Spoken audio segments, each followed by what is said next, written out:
మన ప్రభువును రక్షకుడైన యేసు క్రీస్తు నామములో మీ అందరికీ శుభాభివందనాలు తెలియజేస్తున్నాం.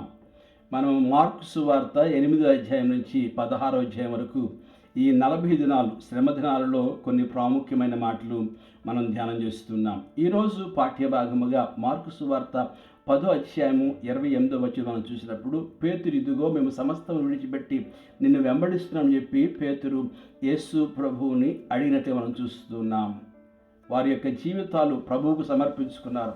యేసుతో నడుస్తున్నారు, యేసుతో ఉంటున్నారు, యేసు చేసే అద్భుతాలను వారు గ్రహిస్తూ ఉన్నారు. యేసు యొక్క మాటలు వారు నేర్చుకుంటూ దినదినము వారి జీవితాలు మార్చబడుతూ ఉన్నాయి. ఎప్పుడైతే పేతురు ఈ ప్రశ్న వేశాడో వెంటనే యేసు అన్న మాట ఏంటి, నా నిమిత్తమును సువార్త నిమిత్తమును దేవుడు కొన్ని విడిచిపెట్టాలన్నాడు. మొదటిగా ఇంటిని నువ్వు విడిచిపెట్టాలి. ఇల్లు అంటే భద్రపరిచేది. రెండవది అన్నదమ్ములను, తల్లిదండ్రులను, అక్క చెల్లెలను, పిల్లలను నువ్వు విడిచిపెట్టాలి అన్నాడు. మూడవది భూములను విడిచిపెట్టాలి అన్నాడు. దేని నిమిత్తము? నా నిమిత్తమును సువార్త నిమిత్తమును. నా నిమిత్తం అంటే యేసు ప్రభువారే సువార్త.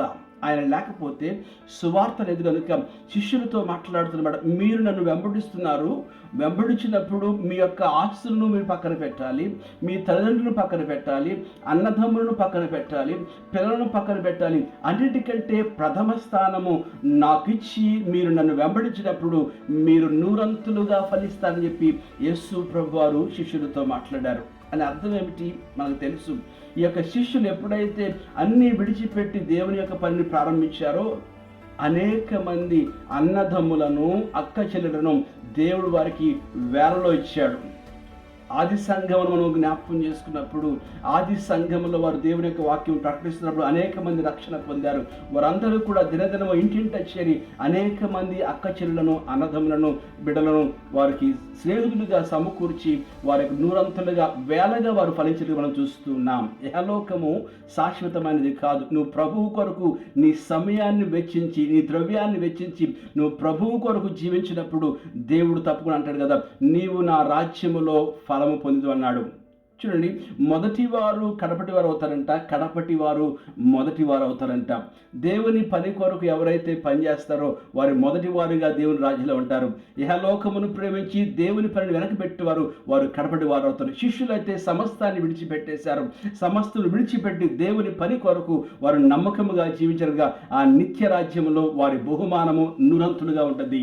దేవుడు గొప్ప కార్యాలు వారి జీవితంలో చేశాడు కనుక, వారు ప్రభువు కొరకు జీవించారు కనుక, వారు ప్రభువు కొరకు మరణించారు కనుక, వారి ప్రాణాలనే ప్రభువు కొరకు ఇచ్చారు కనుక వారి ఫలము పరలోకములో దేవుడు నూరంతులుగా ఇచ్చేవాడు.